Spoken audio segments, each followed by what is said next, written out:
Praise the Lord. വേഗം വരുന്നവനായ നമ്മുടെ കർത്താവായ യേശുക്രിസ്തുവിൻ്റെ നാമത്തിൽ എൻ്റെ സ്നേഹവന്ദനങ്ങളെ ഞാൻ അറിയിക്കുന്നു. ആവർത്തന പുസ്തകം 6-ാം അധ്യായം 3-ാം വാക്യം. ആകയാൽ ഇസ്രായേലേ, നിനക്ക് നന്നായി ഇരിക്കേണ്ടതിനും നിൻ്റെ പിതാക്കന്മാരുടെ ദൈവമായ യഹോവ നിന്നോട് അരുളി ചെയ്തതുപോലെ പാലും തേനും ഒഴുകുന്ന ദേശത്ത് നിങ്ങൾ ഏറ്റവും വർദ്ധിക്കേണ്ടതിനും നീ കേട്ട് ജാഗ്രതയോട് അനുസരിച്ച് നടക്ക. ഹല്ലേലൂയ. നീ കേട്ട് ജാഗ്രതയോട് അനുസരിച്ച് നടക്കുക. ദൈവം മോശയോട് പറയുന്നു, ഹല്ലേലൂയ, നിങ്ങൾ ഇസ്രായേൽ മക്കളോട് ഇപ്രകാരം പറയണം, നിന്നോട് കൽപ്പിച്ച വചനങ്ങളെ നീ കേട്ട് ജാഗ്രതയോട് അനുസരിച്ച് നടക്കുക. നീ കേൾക്കണം. ദൈവം നിന്നോട് കൽപ്പിക്കുന്ന എല്ലാ വചനങ്ങളും കേൾക്കുവാൻ നിൻ്റെ കാത് തുറക്കണം. ചുറ്റുപാടുമുള്ള ശബ്ദങ്ങളെക്കാട്ടിലും ഉപരി, ചുറ്റുപാടും മനുഷ്യർ പറയുന്ന വാക്കുകളെക്കാട്ടിലും ഉപരി, ലോക വാർത്തകളെക്കാട്ടിലും ഉപരി, ലോകക്കാരുടെ സംസാരത്തെക്കാട്ടിലും ഉപരി, ഹല്ലേലൂയ, അവരുടെ അഭിപ്രായത്തെക്കാട്ടിലും ഉപരി നീ കർത്താവിൽ നിന്ന് കേൾക്കണം. ഈ വചനം കേൾക്കുന്ന ദൈവത്തിൻ്റെ പ്രിയ പൈതലേ, ദൈവം ഇന്ന് രാവിലെ നിങ്ങളോടും പറയുന്നു, നിങ്ങൾ കേൾക്കേണ്ടത് ദൈവശബ്ദമത്രേ, നിങ്ങൾ കേൾക്കേണ്ടത് കർത്താവിൻ്റെ വചനമത്രേ. മോശയോട് പറഞ്ഞു, നീ ദൈവത്തിൻ്റെ വചനം കേൾക്കണം. നിങ്ങളുടെ ചെവി അതിനുവേണ്ടി തുറക്കണം. പലപ്പോഴും ലോകത്തിൻ്റെ പലതും കേൾക്കുവാൻ നമ്മൾ ചെവിയെ വിട്ടുകൊടുക്കാറുണ്ട്. എന്നാൽ ഇന്ന് പകൽക്കാലം പരിശുദ്ധാത്മാവ് ഓർമ്മപ്പെടുത്തുന്നു, ചെവിയെ ഉണ്ടാക്കിയവൻ, ഹല്ലേലൂയ, നിന്നെ സൃഷ്ടിച്ച ദൈവം പറയുന്നു, നീ എൻ്റെ വാക്ക് കേൾക്കണം. കർത്താവിൻ്റെ വാക്ക് നീ കേൾക്കുമോ, നിശ്ചയമായി അതൊരു അനുഗ്രഹത്തിന് മുഖാന്തരമായി തീരും. കർത്താവിൻ്റെ വാക്ക് ശ്രദ്ധയോടെ കേൾക്കുക. ഹല്ലേലൂയ. ലോകത്തിൻ്റെ മനുഷ്യരുടെ വാക്കുകളെക്കാട്ടിലുപരി, മറ്റാരുടെ വാക്കുകളെക്കാട്ടിലുപരി കർത്താവിൻ്റെ വാക്ക് കേൾക്കുക. 2, അനുസരിക്കണം. ഹല്ലേലൂയ. കർത്താവിൻ്റെ വാക്കിനെ നിങ്ങൾ കേൾക്കുക മാത്രമല്ല, അതനുസരിക്കണം. തെസ്സലോനിക്ക ലേഖനത്തിൽ വായിക്കുന്നു, നിങ്ങൾ ഈ വാക്ക് കേൾക്കേണ്ടത് മനുഷ്യൻ്റെ വാക്കായിട്ടല്ല, ദൈവത്തിൻ്റെ വാക്കായിട്ട്, ദൈവവചനമായിട്ട് നിങ്ങൾ റിസീവ് ചെയ്യണം. നിങ്ങൾ അതിനെ സ്വീകരിക്കണം. എന്നിട്ട് അതിനെ നിങ്ങൾ അനുസരിക്കണം.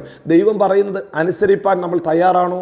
വേദപുസ്തകം നമ്മെ ഓർമ്മപ്പെടുത്തു, അനുസരിക്കുന്നത് മുട്ടാടുകളുടെ മേധസ്സിനെക്കാട്ടിലും, ഹല്ലേലൂയ, 1000 ഹല്ലേലൂയ ഹോമയാഗങ്ങളെക്കാട്ടിലും അത് വലുതാ. അനുസരണം അത് വലുതാ. അനുസരിക്കുന്നത് ദൈവത്തിന് ഏറ്റവും പ്രസാദകരമായ കാര്യമാണ്. അതുകൊണ്ടാണ് വേദപുസ്തകത്തിൽ യേശു തമ്പുരാൻ തൻ്റെ അനുസരണത്തെ ലോകത്തിൻ്റെ മുമ്പാകെ കാണിച്ചു കൊടുത്തത്. താൻ ദൈവത്തിൻ്റെ സാദൃശ്യത്തിലിരിക്കെ, ദൈവത്തിൻ്റെ മഹിമ മുറുകെ പിടിക്കാതെ വേഷത്തിൽ മനുഷ്യനായി ദാസരൂപമെടുത്ത് ക്രൂശിലെ മരണത്തോളം പിതാവിന് അനുസരണമുള്ളവനായി തീർന്നു. അവൻ ഓരോ പടിയും താഴേക്ക് ഇറങ്ങി വന്നിട്ട് താൻ അനുസരണത്തെ പ്രകടിപ്പിച്ചു. ഞാൻ അനുസരണമുള്ള മകനെന്ന്, അനുസരണമുള്ള ഒരു ശിഷ്യനെന്ന്, അനുസരണമുള്ള ദാസനെന്ന് അവൻ വെളിപ്പെടുത്തി. പ്രിയരെ, ഇന്ന് പകൽക്കാലവും ഉയർച്ച നിങ്ങൾക്ക് വേണോ, നന്മ നിങ്ങൾക്ക് വേണോ, നിങ്ങൾ അനുസരണമുള്ളവരായിരിക്കണം. ദൈവവചനം കേട്ട് വൃഥാ സമയം കളയുന്നവരല്ല, അത് കേട്ടവർ അനുസരിപ്പാൻ തയ്യാറാകണം. 3, വേദപുസ്തകത്തിൽ ഇതാ മോശയോട് പറയുന്നു, നിങ്ങൾ നടക്കുകയും ചെയ്യണം. നിങ്ങളുടെ ഓരോ ദിവസത്തെ ചുവടുകളും വചനത്തിന് അനുസരിച്ച് വേണം നടക്കാൻ. ഒരു ചുവട് നിങ്ങൾ വെച്ചോ, നിങ്ങൾ ഇടത്തോട്ടോ വലത്തോട്ടോ തിരിയുമ്പോൾ ഇതാകുന്നു വഴിയെന്ന് കേൾക്കുന്ന ദൈവത്തിൻ്റെ ശബ്ദത്തിന് അനുസരിച്ച് നടക്കണം. നമ്മുടെ ചിന്ത കൊണ്ട്, നമ്മുടെ ബുദ്ധി കൊണ്ട് നാം പല തീരുമാനങ്ങളും എടുക്കുമ്പോൾ പരിശുദ്ധാത്മാവ് നമ്മെ ഓർമ്മപ്പെടുത്തുന്നു, ദൈവത്തിൻ്റെ വചനത്തെ അനുസരിച്ച് നടക്കുക എന്നത് ഏറ്റവും പ്രാധാന്യം അർഹിക്കുന്ന കാര്യമത്രേ. മനുഷ്യരുടെ ഹല്ലേലൂയ ഒഴുക്കിനൊത്തല്ല നാം ഒഴുകേണ്ടത്. മനുഷ്യരുടെ ചട്ടത്തിനൊത്ത്, ലോകത്തിൻ്റെ പ്രമാണത്തിനൊത്തല്ല നാം ജീവിക്കേണ്ടത്. നമുക്ക് ജീവിക്കാൻ ഒരു പ്രമാണമുണ്ട്. അതുകൊണ്ട് എന്താ പ്രയോജനം? ഇതാ ഇവിടെ മോശ മുഖാന്തരം ജനത്തോട് പറയുന്നു, നിങ്ങൾ 1, നിങ്ങൾ നന്നായിരിക്കും. 2, നിങ്ങൾ വർദ്ധിക്കും. ഹല്ലേലൂയ. 3, നിങ്ങളെ പാലും തേനും ഒഴുകുന്ന ദേശത്ത് ദൈവം എത്തിക്കും. 3 അനുഗ്രഹങ്ങൾ ഇതാ കർത്താവ് പറയുന്നു. നിങ്ങൾ കേട്ട് അനുസരിച്ച് നടക്കുമ്പോൾ, ഹല്ലേലൂയ, കേട്ട് അനുസരിച്ച് നടക്കുമ്പോൾ വേദപുസ്തകം പറയുന്നു, 1, നിങ്ങൾ നന്നായിട്ടിരിക്കും. 2, നിങ്ങൾ വർദ്ധിക്കും. 3, നിങ്ങളെ പാലും തേനും ഒഴുകുന്ന ദേശത്ത് ദൈവം എത്തിക്കും. ഈ രാവിലെ സമയം വചനം കേൾക്കുന്ന സഹോദര സഹോദരി, നിങ്ങളോട് പരിശുദ്ധാത്മാവ് പറയുന്നു, നിങ്ങൾ നന്നായിരിക്കുക എന്നത് ദൈവത്തിൻ്റെ പദ്ധതിയാണ്. നിങ്ങൾ സകലത്തിലും നന്നായിരിക്കണം. അതുകൊണ്ടാണ് 3 യോഹന്നാൻ 2-ാം വാക്യത്തിൽ പറയുന്ന, പ്രിയനെ, നിൻ്റെ ആത്മാവ് ശുഭമായിരിക്കുന്നത് പോലെ നിങ്ങൾ സകലത്തിലും ശുഭമായും സുഖമായും ഇരിക്കണം. നിങ്ങൾ സകലത്തിലും ശുഭമായും സുഖമായും ഇരിക്കണമെന്ന് ദൈവത്തിൻ്റെ പദ്ധതി പദ്ധതിയാണ്. പ്രിയരെ, ദൈവത്തിന് നിങ്ങളുടെ കണ്ണുനീര് കണ്ടിട്ട്, നിങ്ങളുടെ തകർച്ച കണ്ടിട്ട് സന്തോഷിക്കേണ്ട ആവശ്യമില്ല. നമ്മുടെ ദൈവം ഒരു വിഷാദ രോഗിയല്ലല്ലോ. നമ്മുടെ കർത്താവ് ദോഷികളായ നമ്മൾ നമ്മുടെ മക്കൾക്ക് നല്ലത് കൊടുക്കുന്നെങ്കിൽ ഏറ്റവും ശ്രേഷ്ഠകരമായി തരുന്ന നല്ല അപ്പനാ. അവനെൻ്റെ അപ്പനാ. എൻ്റെ അപ്പന് ഞാൻ നന്നായിട്ടിരിക്കുന്നതാ അവൻ്റെ ആഗ്രഹം, ഞാൻ നന്നായി നടക്കുന്നതാ അവൻ്റെ ആഗ്രഹം. അങ്ങനെയെങ്കിൽ നിങ്ങൾക്ക് നന്നായിരിക്കുവാൻ കർത്താവ് താക്കോൽ നിങ്ങളുടെ കയ്യിൽ തന്നിരിക്കുന്നു.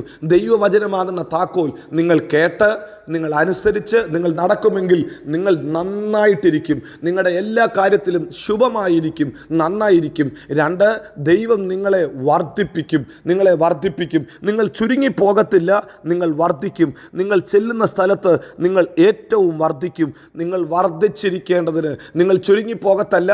ഇന്നലത്തെക്കാട്ടിലും ഇന്ന് കുറച്ചുകൂടെ കുറഞ്ഞു എന്നല്ല, നിങ്ങൾക്കൊരു വർധനവുണ്ടാകും. നിങ്ങളുടെ എല്ലാ ജീവിത മേഖലകളിലും, നിങ്ങളുടെ സാമ്പത്തികത്തിൽ, നിങ്ങളുടെ ആരോഗ്യത്തിൽ, നിങ്ങളുടെ ആത്മീക ജീവിതത്തിൽ, നിങ്ങളുടെ തലമുറയുടെ കാര്യത്തിൽ ഒരു വർധനവുണ്ടാകും. നമ്മുടെ ദൈവം നമ്മളെ വർദ്ധിപ്പിക്കുന്ന ദൈവമാണ്. 3, ദൈവം പറയുന്നു പാലും തേനും ഒഴുകുന്ന ദേശം, ഒരു ഒഴുക്കുള്ള ദേശം. അല്ലെങ്കിൽ ഉണങ്ങിക്കിടക്കുന്ന, വരണ്ട് കിടക്കുന്ന, കെട്ടിക്കിടക്കുന്ന സ്ഥലമല്ല. ഇത് ഒഴുക്കുള്ള, ചലനമുള്ള, അല്ലെങ്കിൽ ജീവനുള്ള സ്ഥലത്തേക്ക് ദൈവം നിങ്ങളെ കൊണ്ടുപോകും.